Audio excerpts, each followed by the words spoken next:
ஓம் சாய்ராம். ஸ்ரீ சாயி பாபாவின் சாஸ்னாமிருத திருமொழிகள் என்ற புத்தகத்தை பூஜ்ய ஸ்ரீ நரசிம்ம சுவாமிஜி அவர்கள் தொகுத்து வழங்கியுள்ளார்.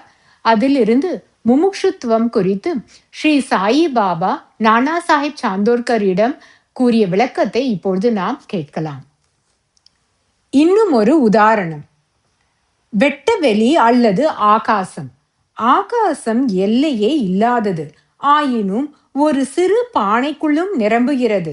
அதாவது கடாகாசம். ஒரு பெரிய பானையிலுள்ளும் நிறைந்து காணப்படுகிறது. அதாவது கும்பகாசம். இன்னும் பல இடங்களிலும் இவ்வாறே. எல்லாவற்றிலும் பல அளவுகளில் ஆகாசம் நிறைந்துள்ளது. அதேபோல் உலகில் உள்ள எல்லா வடிவங்களிலும் பிரம்மன் காணப்படுகிறார். இது மாயையின் விளையாட்டு. பிரம்மன் மாயையை இணைவது பிரம்மாண்டம் அல்லது வையகத்தை தோற்றுவிக்கிறது.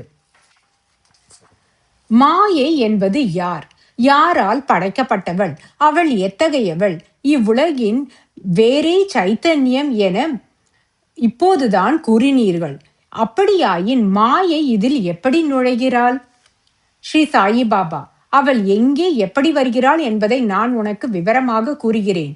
சைத்தன்யத்தை பல்வேறு வடிவங்களில் தோன்றச் செய்யும் சக்தி மாயை என்ற பெயரால் அழைக்கப்படுகிறது. சைத்தன்யத்தை அதனுடைய சக்தியிலிருந்து பிரித்தல் சாத்தியமா?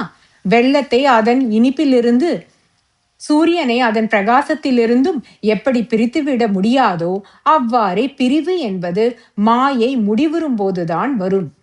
சைத்தன்யத்தை அடைந்து விடும்போது, உணர்ந்து கொள்ளும் போது மாயை மறைகிறது. சைத்தன்யம் முடிவற்றது. சைத்தன்யம் மாயை இரண்டுமே தோற்றுவாய் இல்லாதது. மாயை சைத்தன்யம் இரண்டும் பிரகிருதி, புருஷன் எனவும் அழைக்கப்படுகின்றன. இது பற்றி ஞானேஸ்வரியில் முழுமையாக விவரிக்கப்பட்டுள்ளது. அதிலிருந்து நீ ஆத்ம ஞானம் பெற வேண்டும். சைத்தன்யம் ஒரு குகை. அதனுள் நுழைந்தவன் ஒருபோதும் திரும்ப மாட்டான். குகையாகவே மாறிவிடுகிறான். மாயை என்பது காரியா, அதாவது செயல்புரிபவள், வியத்தகு குணங்களுடையவள். நான் இன்னார், நீ இன்னார் என்பது போலெல்லாம் சொல்லிக் கொள்கிறோமே, இது எல்லாம் மாயையின் செயல். இவை எல்லாம் உண்மையல்லாத வேற்றுமைகள். கவனி, நீ மாயையின் பிடியில் இருக்கும் பொழுது, அதாவது பேதமற்ற சத்தியம் தோன்றாது. மாயைக்கு இரண்டு பக்கங்கள். ஒன்று ஆவரணம், அதாவது ஜீவன் அல்லது ஆத்மாவுடைய உணர்வு அல்லது பிரக்ஞையை மூடிக்கொண்டிருப்பது. இரண்டாவது விக்ஷேபம், மூடியிருக்கும் போர்வையின் மீது மாயமான தோற்றங்களை உண்டு பண்ணுவது. இதனுடைய விளக்கத்தை நாளை காணலாம். ஓம் சாய்ராம்.